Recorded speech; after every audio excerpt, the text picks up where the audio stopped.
আসসালামু আলাইকুম। আসলে একজন কৃষকের পরিপূর্ণ সুখটা হচ্ছে যখন হচ্ছে এরকম সুন্দর ধানের শীষগুলা দেখা যায় আর কি। বিগত অনেকদিন যাবৎ হচ্ছে আপনাদেরকে আমি এই কৃষি বিষয়ক ভিডিও দিচ্ছি এবং হচ্ছে বিশেষ করে হচ্ছে আমার এই ধানি জমির আর কি। তো পূর্বে থেকে এই জমি লাগানো থেকে শুরু করে পরিচর্যার সকল বিষয় আপনাদের সাথে শেয়ার করছি। তো আলহামদুলিল্লাহ আজকে এই জমিতে আসার পরে খুব ভালো লাগতেছিল আর কি, যে আসলে এতটুকু দেখার মানে এই এই জিনিসটা দেখার পরে খুব ভালো লাগছিল। তার কারণ হচ্ছে যে জমি পরিশ্রম করার পরে যখন দেখা যায় যে খুব সুন্দরভাবে ছড়াগুলো আইছে, সবগুলা অ্যাকুরেট ভাবে আসতেছে, বা কিছুটা চলে আসে বা কিছু বাকি আছে আর কি, এই দিকে কিছু বাকি আছে। হ্যাঁ, তো এটা হয়তো বা আজকালকে এই দু একদিনের মধ্যে একদম সবগুলা চলে আসবো। তো এটা আসলে একজন কৃষকের জন্য মানে সুখবর এবং হচ্ছে খুশির দিন আর কি। তো এই মুহূর্তে এইগুলা কিছু যত্নাদি আছে। হ্যাঁ, তো যেমন হচ্ছে একটা দানের এই ছড়া থেকে আরেকটা দানের ছড়া যখন এরকম এরকম ভাবে স্পর্শ হয়, তখন হচ্ছে এগুলার পরাগ হয়। পরাগ ছাড়া তো আর কোনো কিছু হয় না। তো এই সময়টাতে কারেন্ট পোকা থেকে, আমি এর আগেও একটা ভিডিওতে বলছিলাম, কারেন্ট পোকা থেকে অবশ্যই সাবধান থাকতে হইবে। আমার এই জমিটা যতটা সুন্দর দেখা যাইতেছে, অন্য একটা ভিডিওতে চেষ্টা করবো আমাদের অন্য একটা জমি দেখানোর জন্য, ওইটার অবস্থা খুবই খারাপ, এটা হচ্ছে কারেন্ট পোকার জন্য আর কি। তো চেষ্টা করতেছি ওইটার মধ্যে কাজ করার জন্য, কিন্তু আসলে রেজাল্ট খুব একটা ভালো আসতেছে না। এই যে যেটা দেখতেছেন, আলহামদুলিল্লাহ আমি এটার মধ্যে আগাম হচ্ছে কারেন্ট পোকার ওষুধ দিয়ে নিছি। হ্যাঁ, মনে আছে আপনাদের যে আমি এর আগে অনেক আগে একটা মানে অনেক আগে বলতে বেশ কয়েকটা আগে ভিডিওতে বলছিলাম যে আমি কারেন্ট পোকার জন্য এই কিছু ওষুধ দিয়ে নিছি আর কি। তো কথার মাঝখানে আরেকটা কথা বলি আমি।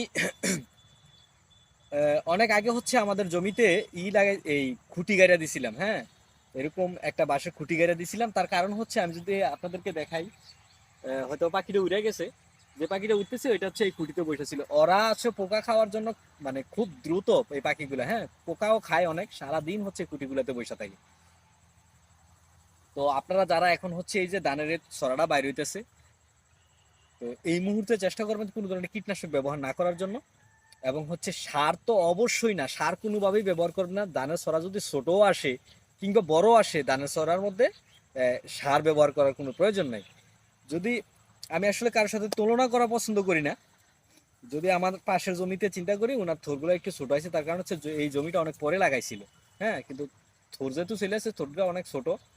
তো এই মুহূর্তে কোনো সার ব্যবহার করবেন না। দ্বিতীয় কথা হচ্ছে, দেখা গেছে যে স্প্রে করার জন্য বিভিন্ন কোম্পানির বিভিন্ন ভিটামিন পাওয়া যায়, ওইগুলোও দিবেন না। ক্ষেত যেভাবে আছে এখন ন্যাচারালি এরকম ভাবে থাকবে, শুধুমাত্র কারেন্ট পোকা যদি আক্রমণ করে, কারেন্ট পোকার ওষুধ আপনি দিতে পারেন। আর এই মুহূর্তে ক্ষেতের ভিতরে খুব একটা হাঁটাহাঁটিও করবেন না। তা এই এর একটা কারণ হচ্ছে যে যদি আপনি এই মুহূর্তে হাঁটাহাঁটি করেন, এই যে একটু সামনে আসো, এই যে ধানের ছড়ার মধ্যে যে ফুলটা দেখতেছেন, এটা জইরা যাইবো, মানে অকালেই জইরা যাইবো। এটা তো একটা সময়, নির্দিষ্ট সময়ে ফুলটা জোরে।